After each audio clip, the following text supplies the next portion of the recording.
नमस्कार बंधुरा এই দেখুন আমি বাড়িতে আজকে খুব সহজেই বানিয়ে ফেলেছি বিরিয়ানি। আর আজকে আমি তোমাদের সাথে এই বিরিয়ানির রেসিপিটাই শেয়ার করব। এটা বানানোর পদ্ধতি খুবই সহজ আর খেতেও কিন্তু অসাধারণ। বিরিয়ানি বানানোর জন্য আমি কিন্তু এখানে বড় বড় পিস করে চিকেন নিয়ে নিয়েছি আর চিকেনটাকে আমি 2 ঘন্টার জন্য ম্যারিনেট করে রেখেছি দই, তেল আর সামান্য নুন দিয়ে। তারপর কড়াইতে তেল গরম করে দিয়ে দিলাম গোটা গরম মশলা, একটুখানি ঘি আর পেঁয়াজ দিয়ে দিলাম। পেঁয়াজটা আমি ভালো করে গোল্ডেন করে ভেজে নেব।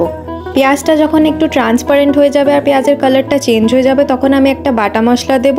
এই মশলাটার মধ্যে আদা, রসুন, ধনে, জিরে আর একটু শুকনো লঙ্কা দিয়েছি। তারপর আমি এই মশলাটাকে পেঁয়াজের সাথে ভালো করে মিক্স করে মশলাটাকে আমি কষিয়ে নেব। মশলাটার থেকে পেঁয়াজ রসুনের গন্ধটা চলে গেলে আমি এর মধ্যে অ্যাড করে দেব ম্যারিনেট করা মাংসগুলো অ্যাড করার পরে কিন্তু আমি ভালো করে মশলাটার সাথে মাংসটা মিক্স করে মাংসটাকে এইভাবে রান্না করব। এবার আমি এতে অ্যাড করব একটু লাল লঙ্কার গুঁড়ো।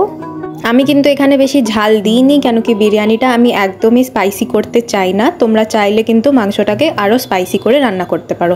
তারপর আমি এটা ঢেকে রাখবো। 10 মিনিট পর কিন্তু মাংস থেকে জল আর তেল দুটোই ছেড়ে দিয়েছে।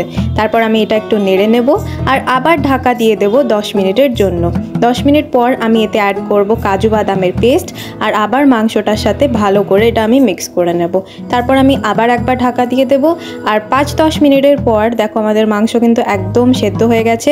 আমরা এর মধ্যে এবার অ্যাড করব বিরিয়ানি মশলা আর দিয়ে দেব সামান্য গোলাপ জল আর একটুখানি কেওড়া জল। আর একটা ইনগ্রেডিয়েন্ট অ্যাড করব, সেটা হচ্ছে গিয়ে মিঠে আতর। মিঠে আতর কিন্তু তোমরা যে কোনো গ্রসারি স্টোরে পেয়ে যাবে। আর এই মিঠে আতর দেওয়ার জন্য কিন্তু এটাতে একটা আলাদাই রয়্যাল স্মেল আসবে। তারপর আমি মাংসটাকে এরকম কষা কষা করে নেব আর নামিয়ে নেব।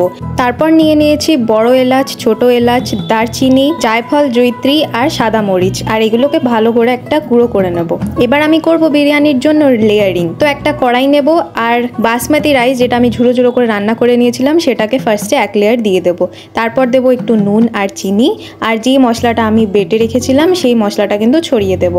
তারপর দেবো একটু বিরিয়ানি মশলা আর আমার একটা সিক্রেট ইনগ্রিডিয়েন্ট, সেটা হচ্ছে গিয়ে মিল্ক পাউডার। আর দিয়ে দেবো সামান্য ঘি আর যে রান্না করে রেখেছিলাম মাংসটা সেটাও দিয়ে দেবো। মাংসগুলোর সাথে অবশ্যই একটু গ্রেভিও অ্যাড করো। তারপর আমি দিয়ে দেবো এখানে গোলাপ জল আর কেওড়া জল 1 মুটকি বা 1 চামচ দিতে পারো। আর দিয়ে দেবো 2-3 ফোঁটা মিঠে আতর। আর দিয়ে দেবো ভেজে রাখা আলু, because Kolkata style biryani is incomplete without আলু। তারপর আমি এই সেম প্রসেস আবারও রিপিট করব। আর এইরকমভাবেই কিন্তু আমি আরও 2-3টে লেয়ার বানিয়ে নিয়েছিলাম।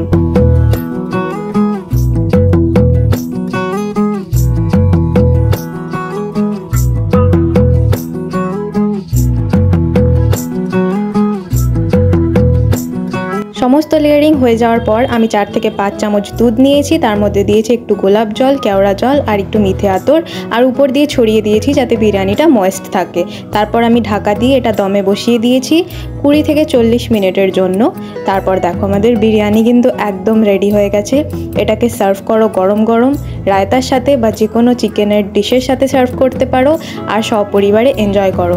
আর যদি বাড়িতে এটা ট্রাই করে থাকো তাহলে অবশ্যই আমাকে কমেন্ট সেকশানে জানিও যে তোমাদের এই রেসিপিটা কেমন লাগলো। যদি রেসিপিটা ভালো লেগে থাকে তাহলে অবশ্যই একটা কমেন্ট করে জানিও। আর এরকম সহজ আর সুস্বাদু রেসিপি দেখার জন্য অবশ্যই আমার চ্যানেলটিকে সাবস্ক্রাইব করে দিও। Thanks for watching. দেখা হচ্ছে নেক্সট ভিডিওতে।